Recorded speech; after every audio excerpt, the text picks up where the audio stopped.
Vamos iniciar fazendo um balanço e, mais uma vez, eu tenho que lamentar a greve desarrazoada que está sendo promovida por alguns. E eu digo desarrazoada porque, né, manifestamente, é uma greve política. E por que isso? Ora, não tem pauta, não tem uma reivindicação do ponto de vista salarial, não tem uma questão trabalhista em jogo. É mais uma vez uma greve. Sou contra privatizações. Ou seja, sou contra aquilo que nós defendemos ao longo da campanha.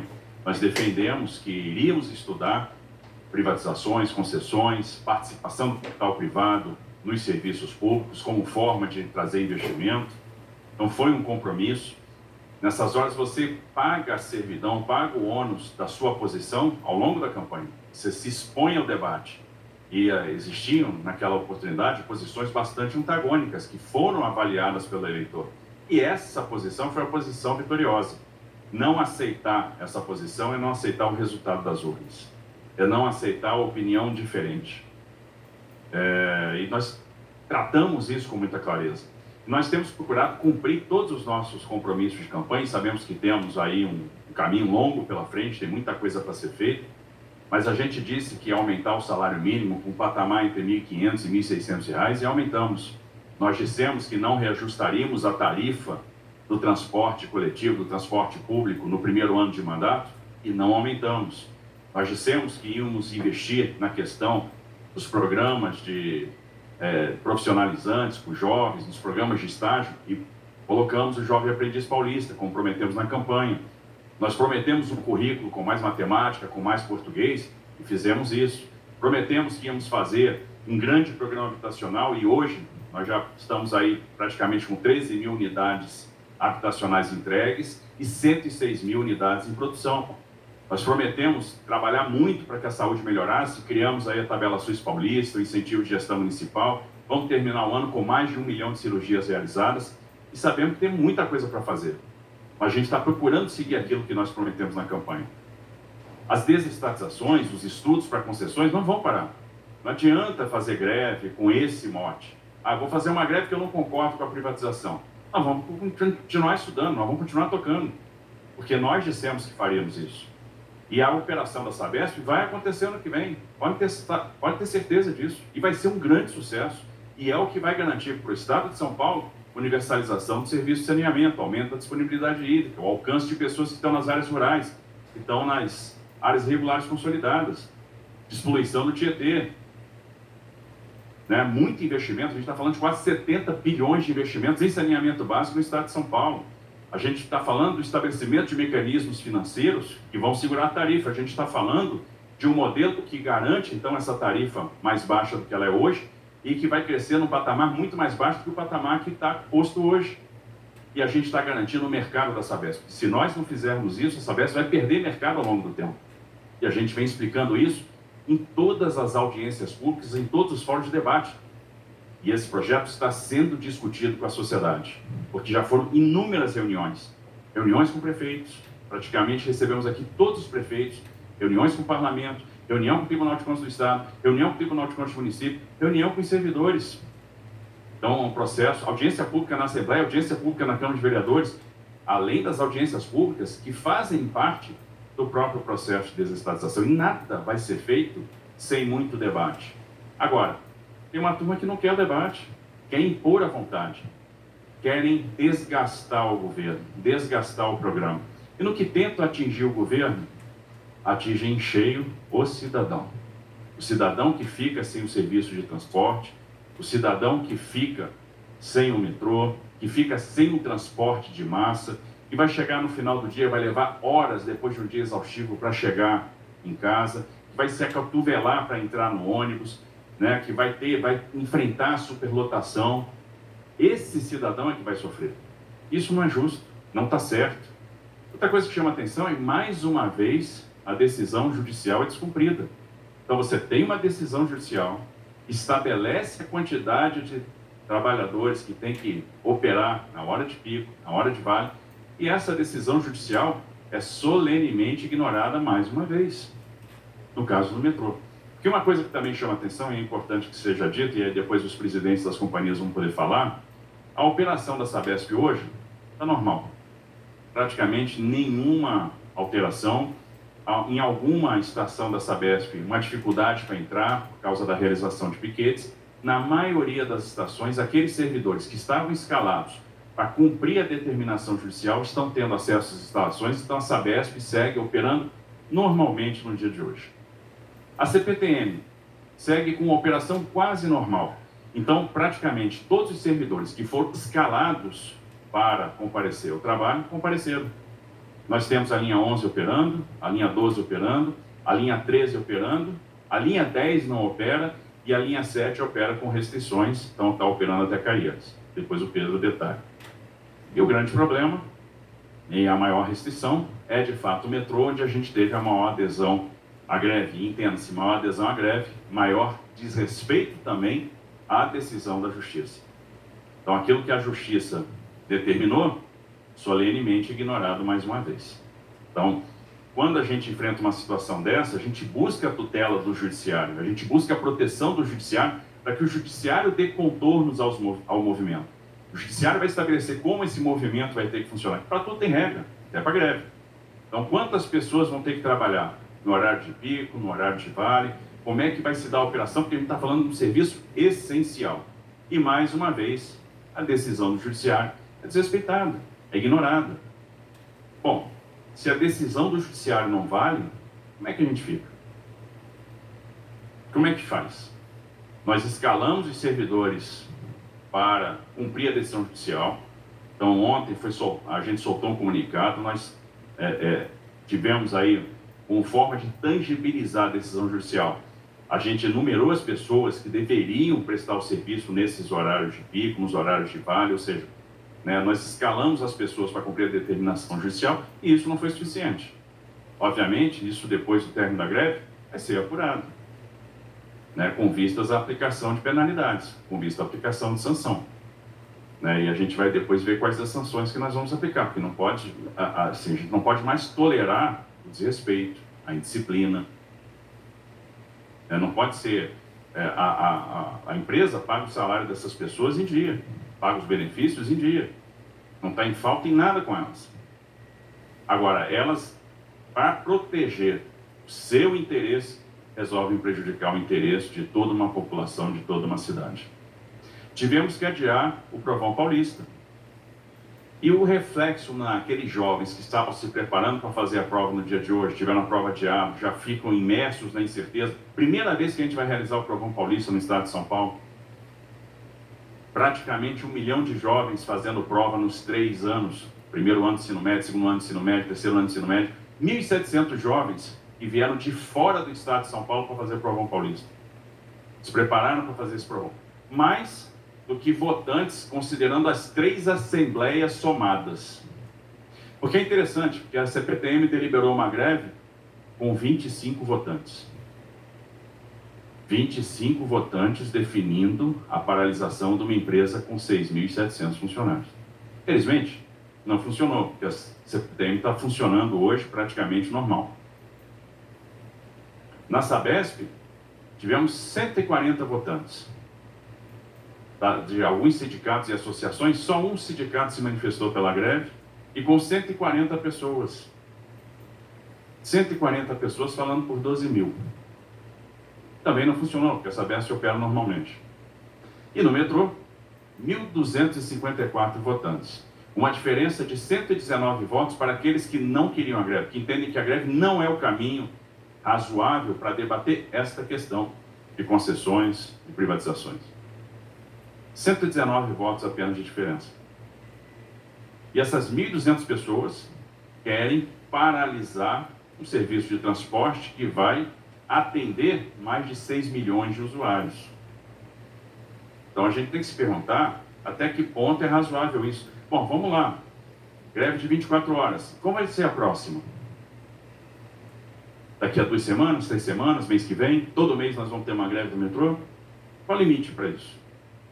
Uma greve política, por sindicatos que foram capturados por partidos? Não tem pauta? Eu sou contra a privatização, ok. Não há conciliação possível, não há negociação possível com o governo, porque nós vamos continuar seguindo o programa de governo. Nós vamos continuar estudando concessões, nós vamos continuar estudando privatizações. Ano que vem, nós vamos fazer a privatização da EMAI. Ano que vem, nós vamos fazer a privatização da Sabesp. Né? E diga-se de passagem, o Estado de São Paulo vai continuar sendo um dos principais acionistas da Sabesp, que é o que vai garantir o cumprimento de todos os investimentos que nós estamos amarrando contratualmente. É o que vai garantir os aportes financeiros que vão segurar a tarifa quando a base de ativos crescer. Um modelo que está muito bem construído e sendo elogiado, aonde a gente vai. Basta ver o que aconteceu com as ações da Sabesp nos últimos dias. Isso significa interesse, aprovação no modelo. E essa turma fica, não, sou contra, sou contra, sou contra. Eu lamento dizer, mas nós não vamos deixar de trabalhar. Nós não vamos deixar de cumprir aquilo que nós nos programamos a fazer. Não adianta fazer greve. Não tem o que ser negociado. Não tem o que ser tratado. Não tem acordo. O governo vai continuar fazendo desestatizações. Eles vão continuar não concordando. Não concordar é legítimo. Ninguém é obrigado a concordar. Até porque tem um interesse muito próprio aí, muito corporativo. Interesse muito particular dessa turma. Não concordar, ok. Agora, esta não é a via adequada para manifestar a discordância. Não é prejudicando o interesse de todo mundo. Não é prejudicando o interesse do cidadão, não é privando o cidadão do direito de ir e vir, não é prejudicando o cidadão que tem que ir para uma entrevista de emprego, não é prejudicando o cidadão que quer acessar uma consulta médica, não é prejudicando o cidadão que precisa ir para a escola, que precisa ir para a faculdade. Não é este o caminho, impondo o sofrimento. Não é o caminho do sofrimento que a gente vai chegar a algum lugar. Então é mais uma vez uma greve, mais um dia de caos, mais um dia de sofrimento, para chegar aonde? Lugar algum. Com que objetivo? Nenhum. E aí se busca desgastar. O desgaste volta. O desgaste, no final das contas, é da sociedade, é do cidadão, que, mais uma vez, é privado de serviço. E aí, eu sou contra a privatização, mas vamos lá. Linha 4 amarela, que é a melhor linha do metrô, hoje está operando normalmente. A linha 5 lilás está operando normalmente. A linha 8, diamante, está operando normalmente. A linha 9, esmeralda, está operando normalmente. As 4 linhas privadas estão operando normalmente. Ora, então, somos contra a privatização, mas na hora que a gente precisa botar o sistema à prova, aquele sistema, né, aquelas linhas que vão nos garantir a regularidade, a disponibilidade, são justamente as linhas privadas. Mas o que a gente percebe? Uma adesão bem menor do que foi a do dia 3 de outubro. As linhas da CPTM estão operando praticamente com a sua capacidade normal, exceção a linha 10 e a linha 7. São sindicatos distintos. Observe, uma das pautas. Nós somos contra a concessão da linha 7, que faz parte do trem intercidades, da modelagem do trem intercidades, da ligação Campinas-São Paulo. E aí eu pergunto, será que é justo o cidadão de São Paulo ficar sem o trem intercidades? Nós dissemos na campanha que faríamos o trem intercidades. Quer dizer, não merecemos ter a ligação de passageiros Campinas-São Paulo? É isso? Vamos abandonar este projeto? Claro que não, nós vamos tocar. O leilão está marcado para fevereiro, nós vamos fazer. Tem interessado, tem gente forte estudando. O leilão vai ser um sucesso, vai ser bem sucedido. Esse projeto vai ser posto para frente, vai acontecer. Daqui a alguns anos nós vamos ter o cidadão saindo de Campinas e chegando em São Paulo em 64 minutos. Descomprimindo vias importantes, descomprimindo bandeirantes.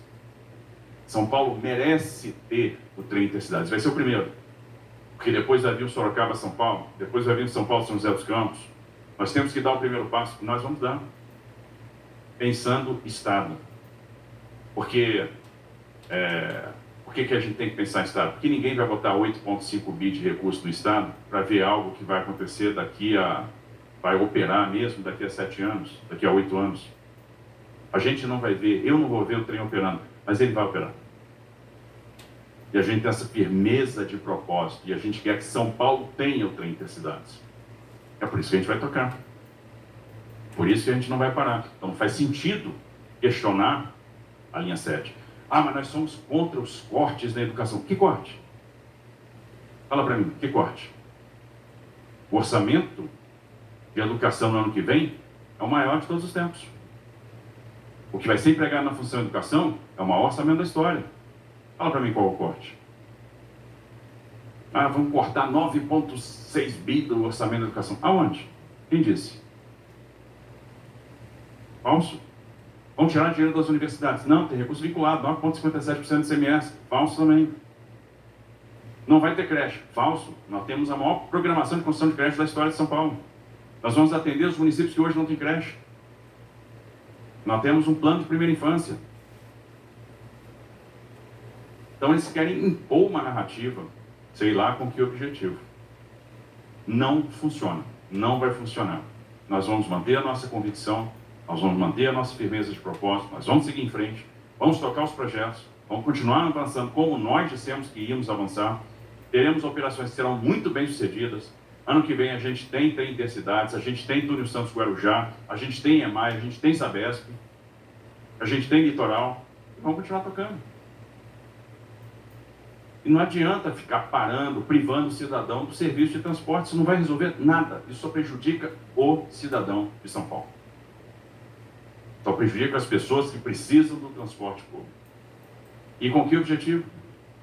Com que objetivo? Porque não tem... Você faz uma greve para tentar construir alguma coisa, conciliar alguma coisa, negociar alguma coisa, mediar alguma coisa. O que é possível tirar de uma mediação, de uma conciliação desse caso? Nada, conjunto vazio.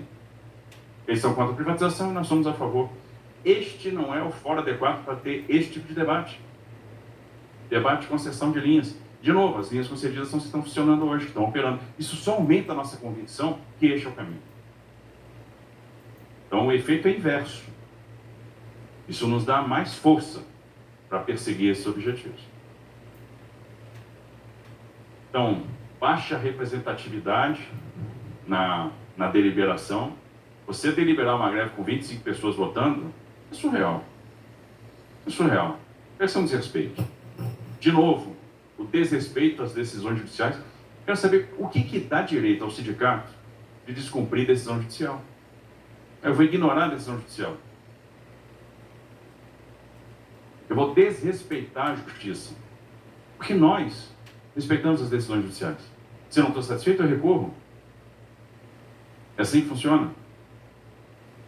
E isso acontece com alguma frequência. Quantas vezes a gente tem que buscar o judiciário para reparar ou para tentar agravar ou recorrer de uma situação com a qual nós não concordamos? Agora, descumprir, o que dá direito a descumprir? E se todo mundo começar a descumprir a decisão judicial, como é que fica? Não, saiu a decisão judicial, ignora.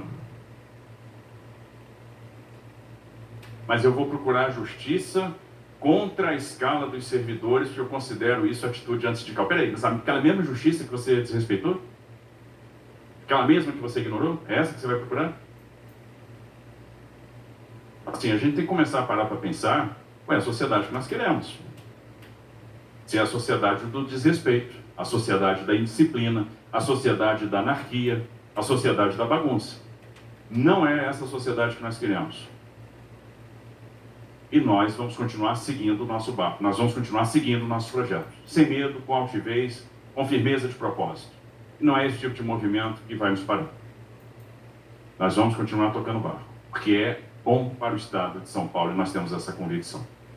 Nós temos essa convicção que nós podemos trazer mais investimento, nós podemos gerar mais oportunidade, nós podemos melhorar a qualidade do serviço público e é isso que nós vamos perseguir.